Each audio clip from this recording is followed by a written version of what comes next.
So ayun, gusto ko lang mag-greet ng happy first anniversary kina Sir Trionel Beltran at saka kay Miss Anjanette Belicario at saka nilang tatlong anak na sina Azia, Nami Zibiana at kay Queen.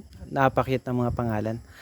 And lalong-lalo na kay Miss Anjanette na nasabi sa akin ni Sir Trionel na nakasuporta pala siya sa aking mga song, sa aking mga video. And thank you so much po, Miss Anjanette. And congratulations nga pala sa inyo kasi nakwento sa akin ni Sir Beltran yung ano, di naman siya gaano kahaba pero nakwento sa akin ni Sir Beltran kung ano yung ano nyo, yung tungkol sa relation nyo. Tsaka napakabait ni Sir Beltran kasi nag-message talaga siya sa akin dun sa Gmail na ayun, magpapagawa siya ng kanta para dun sa partner niya. Kaya yung mga ganong lalaki is bihira na lang eh. Miss Anjanette, wag mo nang pakawalan yan. Sobrang bait ni Sir Trionel. Tsaka ko rin nagka-interest na gawin talaga yung request niya kasi nga na-inspired din ako kasi bihira na lang yung mga ganyang lalaki, di ba?